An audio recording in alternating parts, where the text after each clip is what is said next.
د امریکا د ټکساس ایالت راوند راک ښار دی. نن د اختر ورځ دی. مسلمانان را روان دي د اختر مونځ کول دپاره. هرې خوا چې اوس وګورئ خلک را روان دي. نن درته ښایم چې دلته په امریکا کې مونږ د اختر مونځ څنګه کوو. وګوره په خلک را روان دي مسلمانان، او دلته جوماتونه واړه وي. نو چې کله د اختر داسې غټه ورځ شي نو بیا مونږ یو غټ ځای په کریا ونیسو د یو ورځ دپاره. لکه نن مو چې دا غټ د باسکټبال میدان نیولی دی. دا غټ د یو سپورټس کامپلیکس دی، دا مو نیولی دی او خلک روان دي. او ګیر چاپېره سیکورټي ګارډ هم ولاړ دي. ګوره دغسې کې دا 2 کسان ولاړ دي. همداسې چې بهر سړک ته وځې یا چې د بلډینګ نوره شاوخوا تاو شي نو تقریبا یو 18 دانې نور هم ولاړ دي. نو لګیا دي خلک رانوځي. سپورټس کامپلیکس دی او غټ پارکینګ لاټ دی. دا ټوله مسلمانانو موټر دي راغلي دي.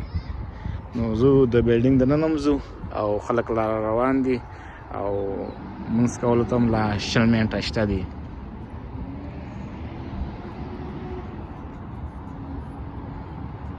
د امریکا جنډه شوه ټکساس، او دا د سپورټس د درېیمه د سپورټس د کامپلیکس جنډه یا بیرغ شو او راځئ دننه لاړ شو. نو دا د بلډینګ دننه ماحول دی او ډېر زیات خلک راغلي دي.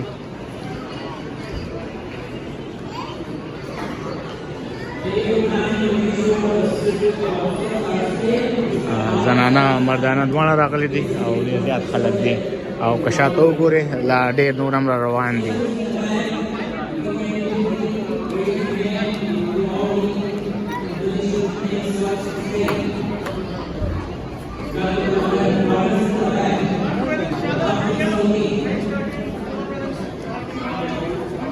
إن الله كان عليكم رقيبا. الله أكبر الله أكبر الله أكبر، لا إله إلا الله، الله أكبر الله أكبر ولله الحمد. يا أيها الذين آمنوا اتقوا الله وقولوا قولا سديدا. نو دا اوس مونځ وشللو، خلک ټول اوچت شول.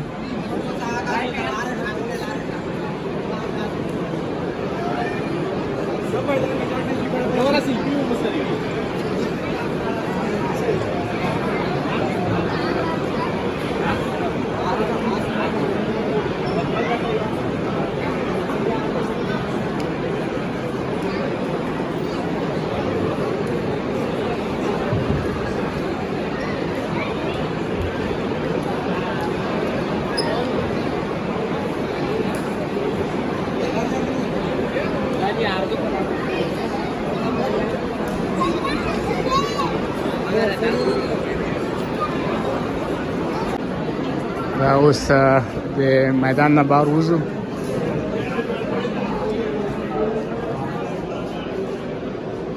ډېر زیات خلک راغلي وو نن.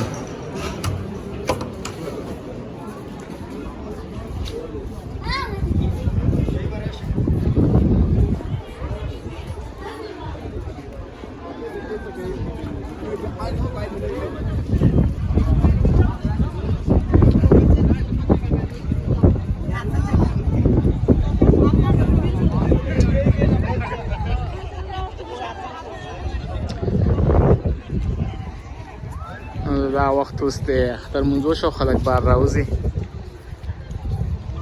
په دې میدان کې د اختر مونځ وکړلو. ډېر غټ د باسکټبال میدان و. مخامخ ملګري ولاړ دي. موبایل وشو چې زمونږ ویډیو وشي.